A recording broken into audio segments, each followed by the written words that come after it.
Of course.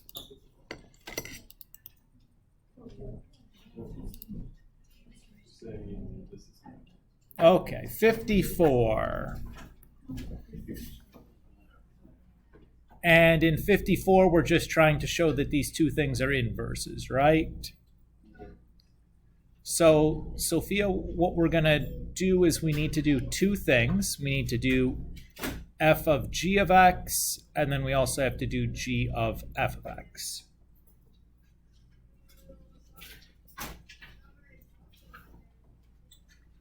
So when we do g of f of x, we start by just plugging in the equation for g into the spot where g of x is. And then f of g of x means that in my function for f, everywhere there's an x, I'm going to write that function for g.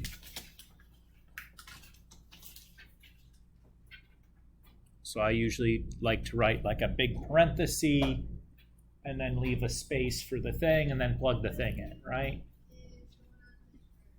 Okay. So now the composition is done. All I'm left to do is some simplifying. So if I look here, the first thing I'd want to simplify would be the times 3 and the divides 3. So those can cancel each other off.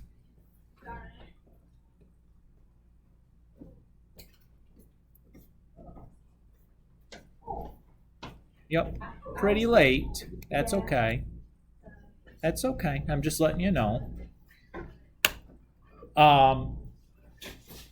Sophia, okay so far? Yeah. Okay. So then we're going to distribute the negative sign. This is probably the place where we made our mistake. We have to be careful about that.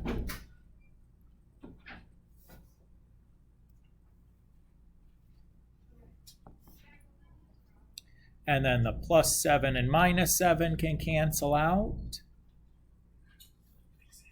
And then the times 5 and divides by 5 can cancel out. And we're left with x, which is what we were supposed to get. Now we need to do the other direction.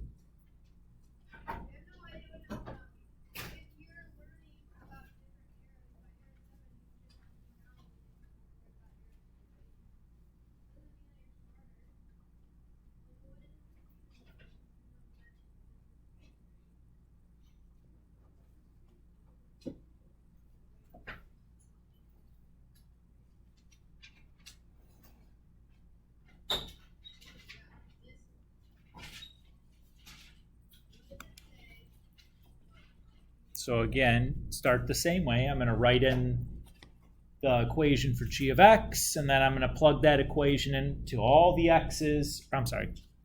I wrote in the equation for f of x, and then I'm going to plug that equation into all the x's in g of x. So just like we did before, we'll start by canceling or simplifying there. So the times 5 and the divides by 5 cancel each other out.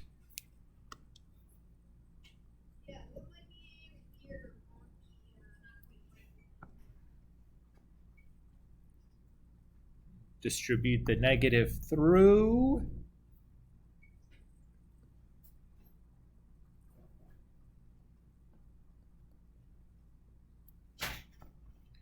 Minus 7 and plus 7 cancel out. And then the times 3 and divides by 3 cancel each other off. And I'm left with x again. Should you be able to do something like this for the test? Definitely.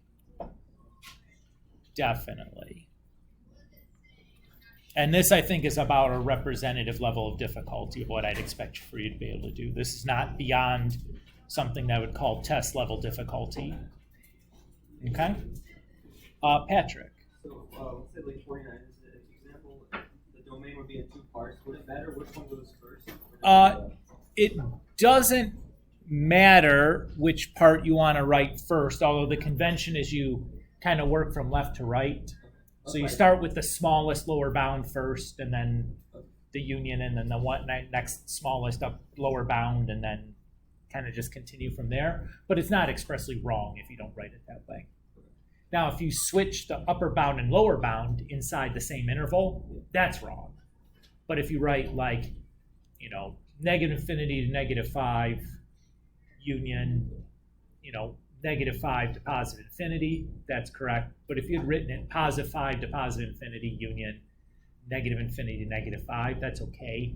It's not standard, but it's not wrong. Does you know what I mean? Okay. Fair question. Anybody else before we get going on chapter 2?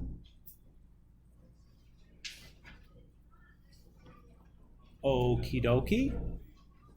Let's start that then.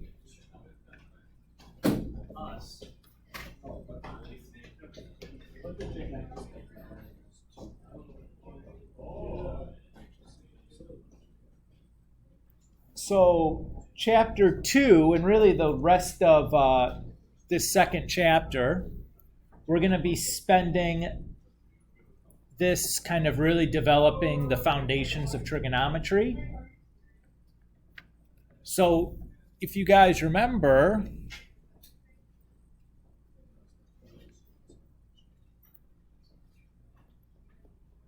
in your geometry class, you talked about the sine, cosine, and tangent functions.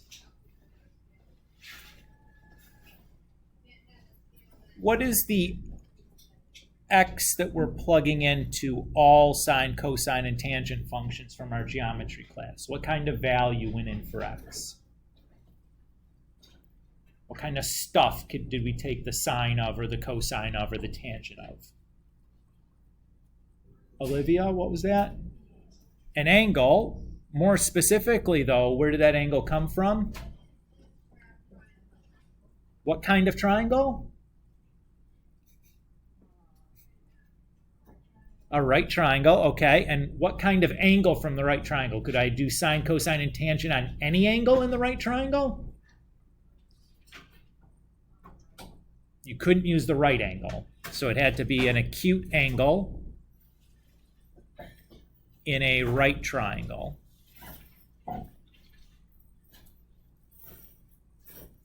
Now that's a pretty narrow definition for sine, cosine, and tangent, that you have to be using that on an acute angle in a right triangle. In chapter 2, we're going to be extending that definition so that we can start taking sine, cosine, and tangent of any kind of angle we'd like. So that's really what we're going to be doing here throughout most of chapter 2, is building out that definition, is generalizing where we started in geometry, and we're going to take that and broaden it to the new definitions for sine, cosine, and tangent, so we can start doing that to any angle we'd like. Is everybody okay with that? It's just like a preview of kind of what we're trying to do. Okay. So let's talk about angles then in general.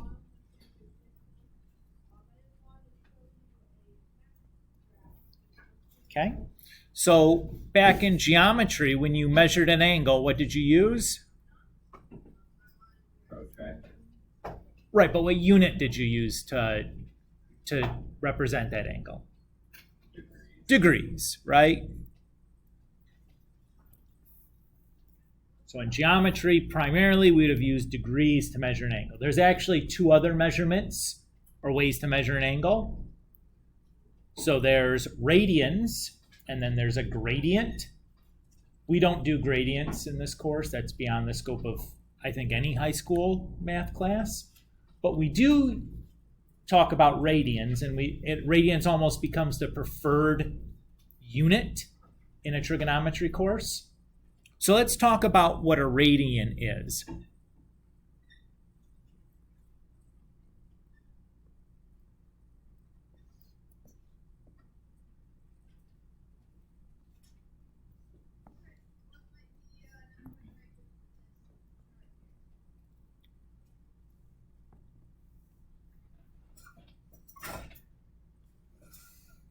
So here's how we define a radian. We say that a central angle, that was not how you spell central, has a measure of 1 radian.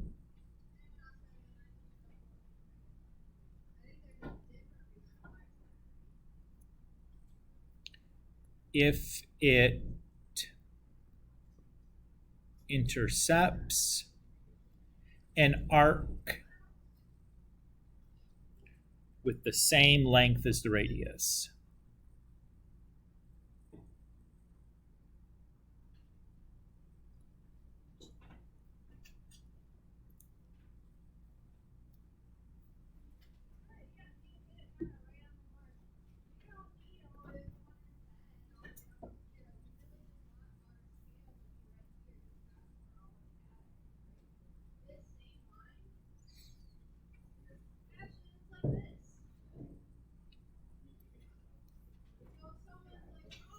Okay.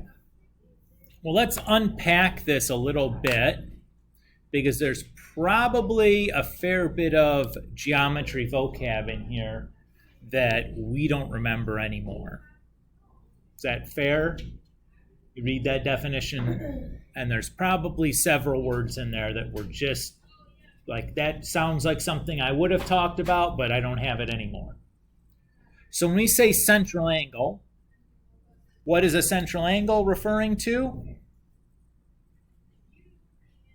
It's an angle whose whose vertex is the center of a circle. Okay? So here's a central angle.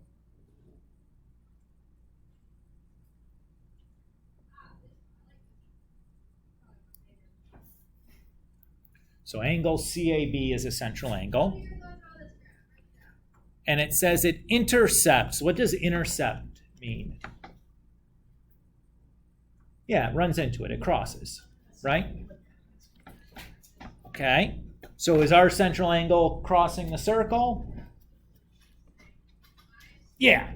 Yep. So far, so good. An arc. What's an arc? Like part of the perimeter of a circle, right? So in our case, CB is an arc. Everybody okay with that? And it has the same length as the radius. So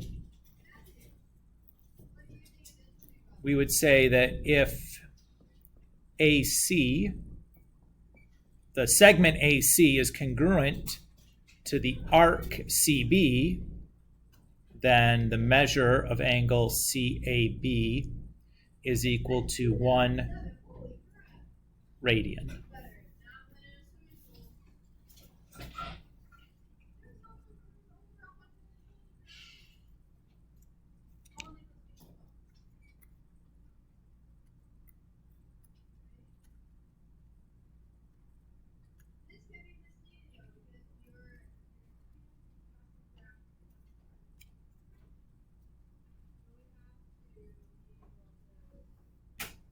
Okay. Is everybody okay with kind of what we mean by a radian then? So it's related to the arc length of a circle if you wanted to. Hi, Miss Lytle. Olivia. Okay. Thank you. Yep. You got a get out of jail free card here, Olivia.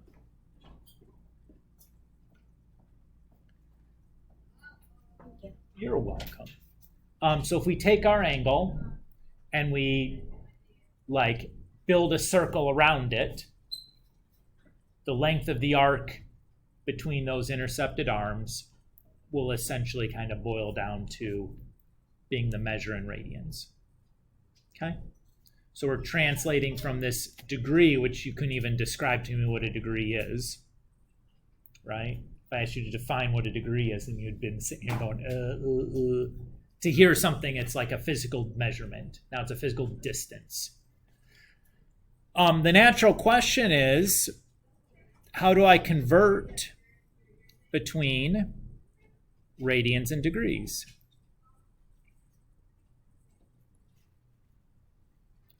Right?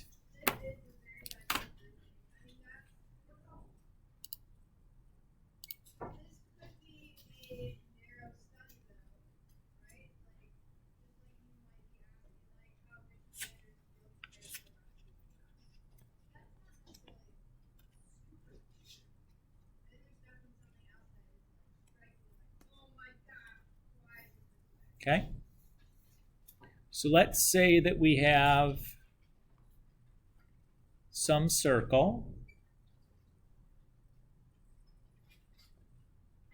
and we've just drawn in a diameter for that circle.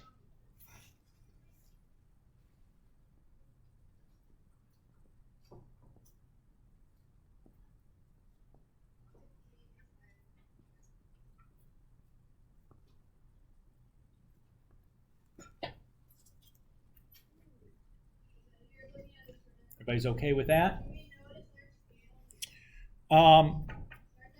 What is the measure for angle BAC? 180 degrees, excellent. How do you know that? Half of a circle, and a circle is 360. Everybody cool with that?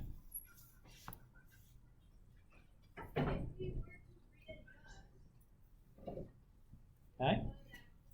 And what is the length of the arc CB? So what is that length got to be?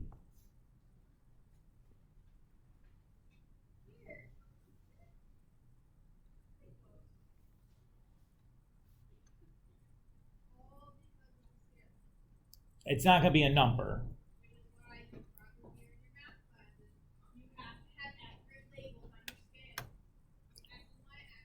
What is the, in terms of the perimeter of the circle, how much is that? CB is how much of a perimeter? Half, right? Looks like half. It is half. That's exactly right. And does anybody remember the equation for the perimeter of a circle? If you took the ACT recently, this would have been something you hopefully brushed up on. I think that happened this weekend. It's not pi r squared, that's the area. The perimeter is 2 pi r. So half of that would just be pi r. Everybody's okay with that?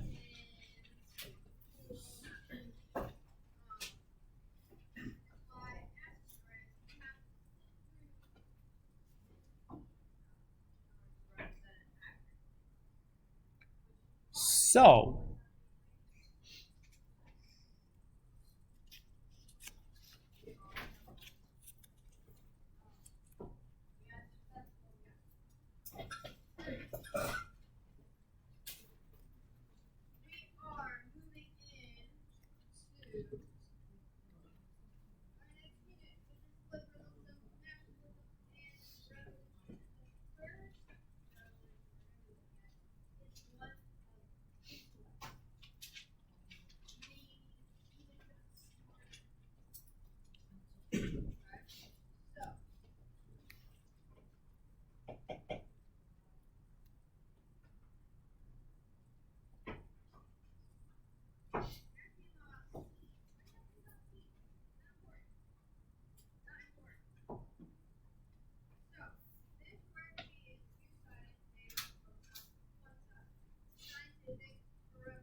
okay. So, if we use our definition then above,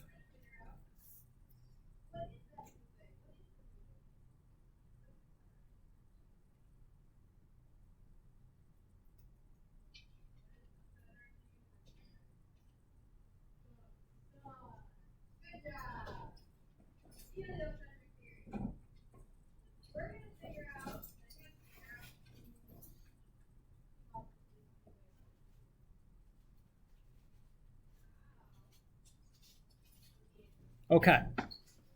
So what if we use our definition of a radian from above then? It says the angle has a measure of 1 radian if the intercepted arc, or if it intercepts an arc with the same length as the radius. So what we're saying then is, since an intercepted arc that measures 1 radius is cut by a 180 radian angle, we can say that if ours is pi r, then pi radians is equivalent to 180 degrees. This is going to be our key conversion factor for going back and forth between radians and degrees.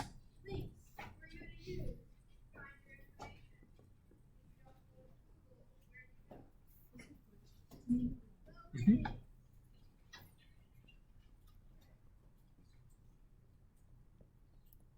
Okay, so let's say we want to convert 90 degrees to radians. Who of us are currently in or have been in a chemistry class? Almost all of us, it sounds like. All we're doing here is a unit conversion. So we're going to start with 90 degrees.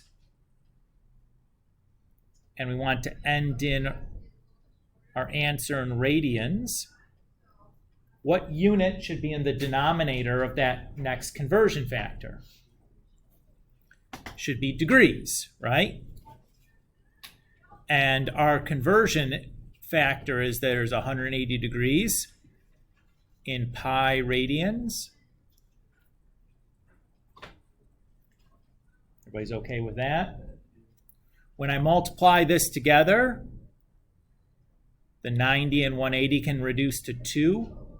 The degrees cancel out. So I have 1 times pi over 1 times 2, and the unit left is radians.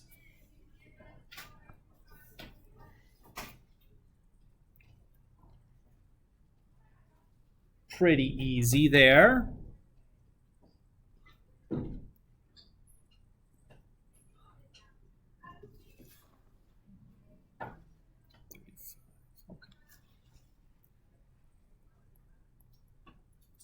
Let's say we want to convert 152 degrees to radians. Well, I'm going to use the same conversion factor, right?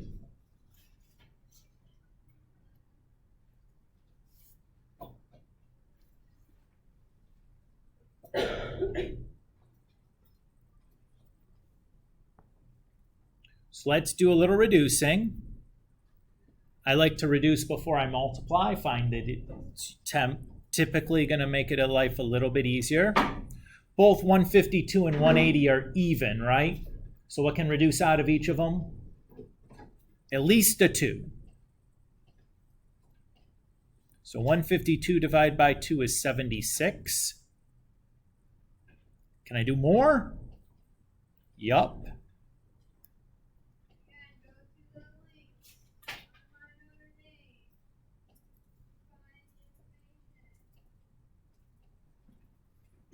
I think that's as good as we can do.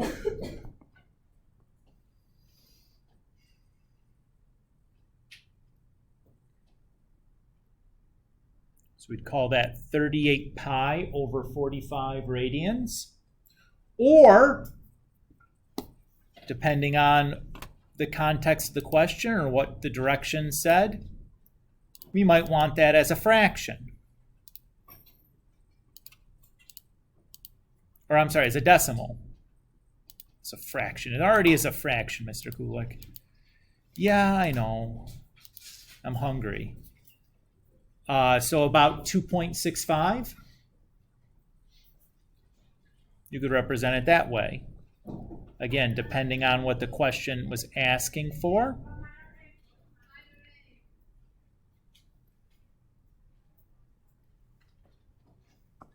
So like this would be an exact answer. This would be like our rounded answer. So depending on what the question was asking for,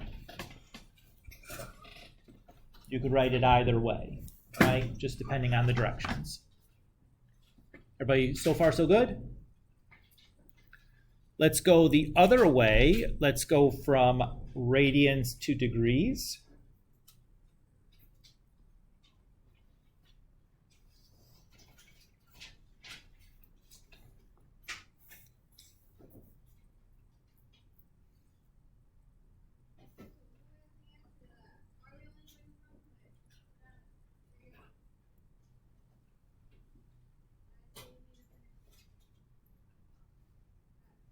So the way I'm going to write this is I'm going to write 2 pi over 5, and I'm just going to put the radians in the numerator.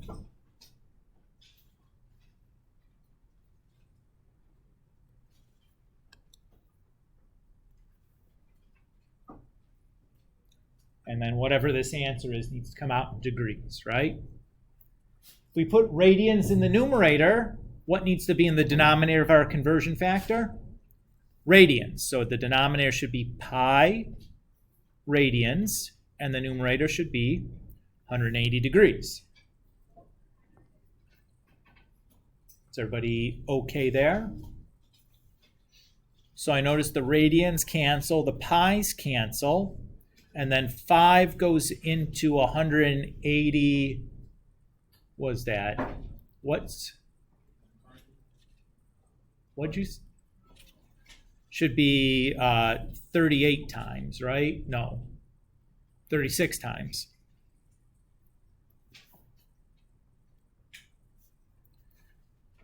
It's 20 less than 200. 200 divided by 5 is 40, so 20 divided by 5 is 4, so 40 minus 4. You buy that? So 72 degrees. Again, could you use your calculator to do these things? Yeah, it's okay to do that.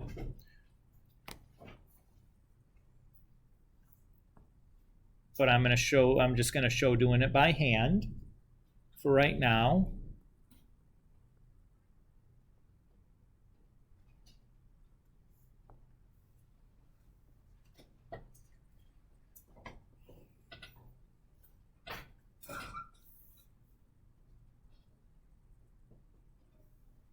So let's say we have 1.6 radians and we want to convert that to degrees.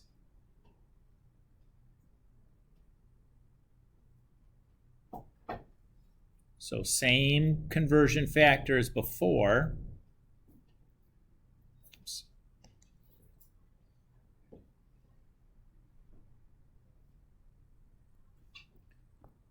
What do you notice is going to happen here, though?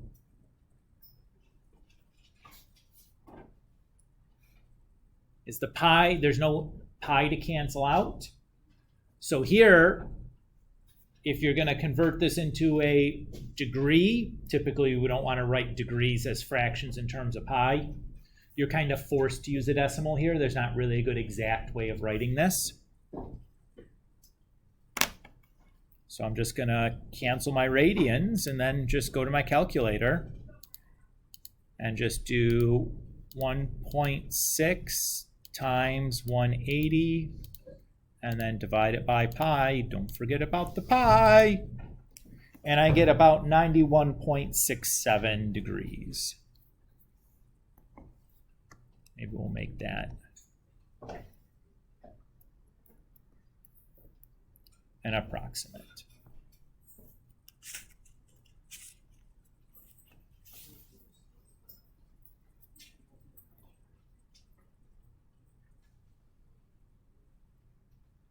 Any questions so far? Fairly easy, right? We're just converting back and forth. Same thing you would have done in your science class.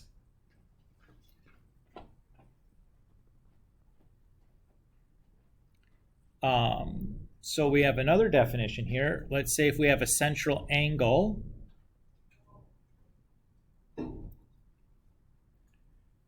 that we'll call theta, that we've measured in radians.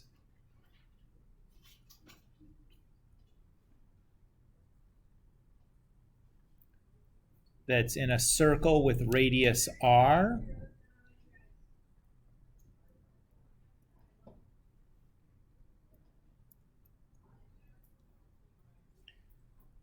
Then the length of that intercepted arc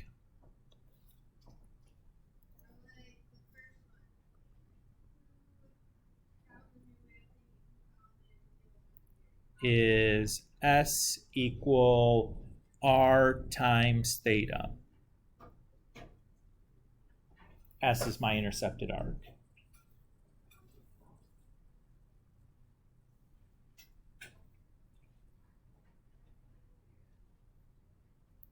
Or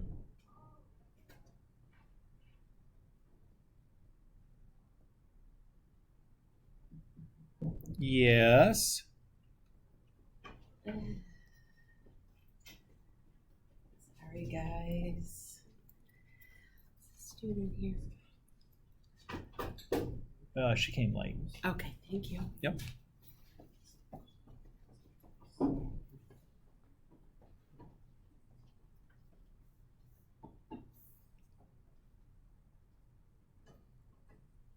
Notice the formula here is different if your angle is in degrees versus radians. So it goes from S equals R theta to be pi over 180 times R theta if your angle's in degrees.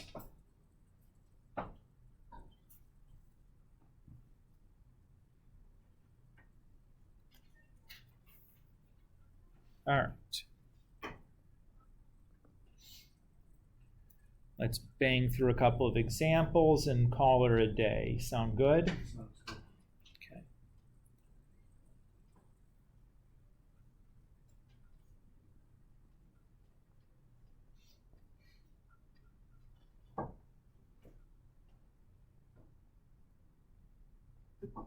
Bless you.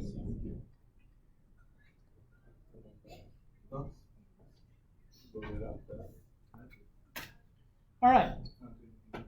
So this one says solve for S if R is 1.4 meters and theta is 0.98 radians. I want to say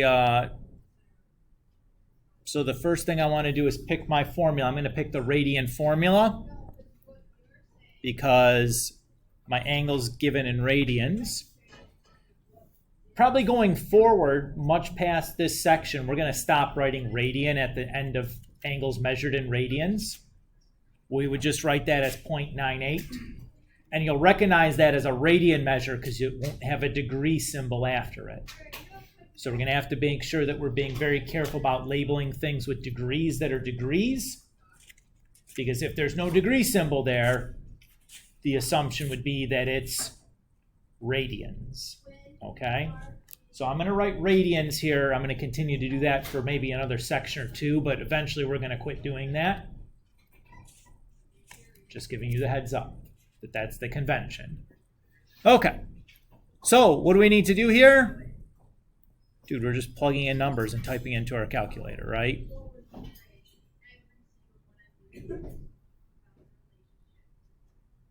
Oops. So that should be like 1.372.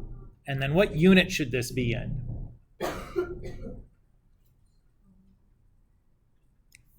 Meters. Very good. It should match the unit of length from the radius.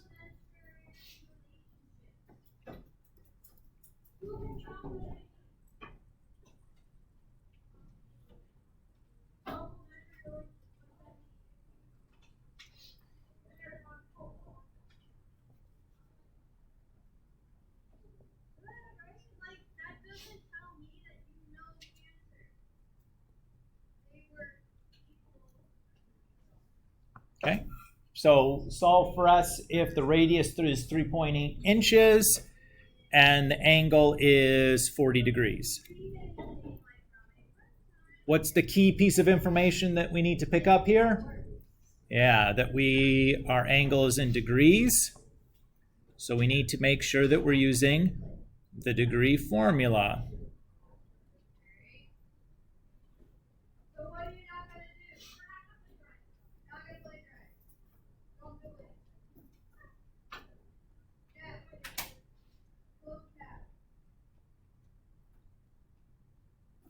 And when I punch that through my calculator, I get about 2.653.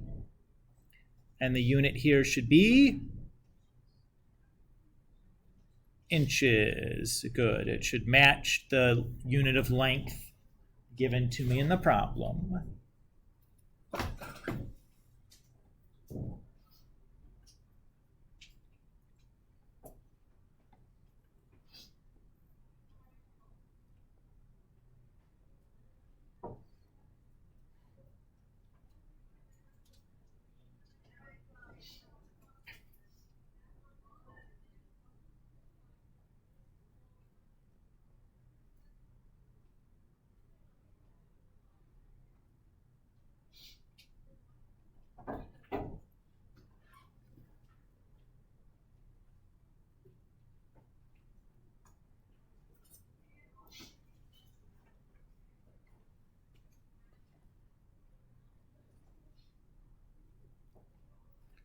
Okay, here it says find the perimeter of the sector with a central angle of 1.7 radians cut from a circle with a radius of 5 centimeters. What the heck is a sector, guys? Does anybody remember? It's a slice of pizza. So like if I cut a slice out of my circle, that's a sector. Everybody's okay there? To find the perimeter of this sector, I need to find the length of that side, the length of that side, and then the length of this side. Everybody agree? Okay. I know immediately that the yellow side and the blue side are 5 centimeters because the sector is a pizza slice, so that point right here is like the center of my circle. Everybody's okay with that? And if I know that this angle is 1.7 radians, I can use my S is equal to R times theta formula to find the green slice. Everybody's okay with that? So the perimeter is going to be 5 plus 5 plus R times theta. When I add that up, I get about 18.5.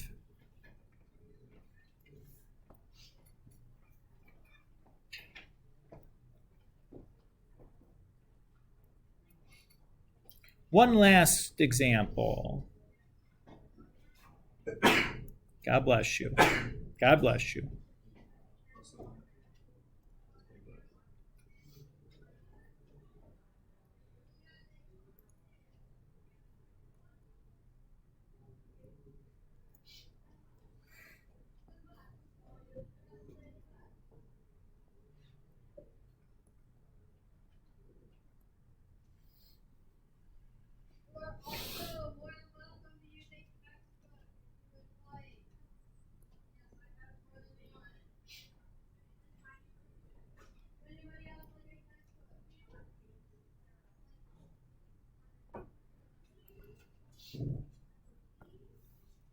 Okay, RPS.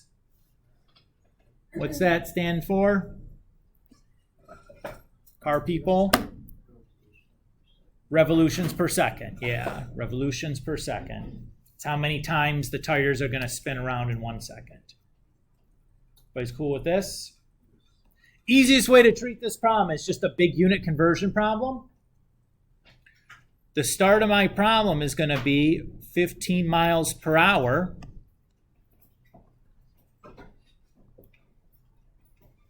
And somewhere down here at the end, I want this to end in revolutions per second. Everybody's okay with that? All right. Well, I see that I have hours in my denominator right now. I want to end up with seconds in my denominator. That's an easy conversion, right? 1 hour is 60 minutes. And then 1 minute, stop talking please, is 60 seconds. Everybody's okay with that? The trick is, how am I going to convert miles into revolutions? Well, I know that 1 revolution is equal to 1 perimeter, right? And the perimeter in my car here is 2 times pi times 9. Why 9 instead of 18? 18 is the diameter, so the radius is half. So converting, and this is in inches. Give me 1 minute to finish this, please. So 5,280 feet in 1 mile. Oops, put those in the wrong spots though.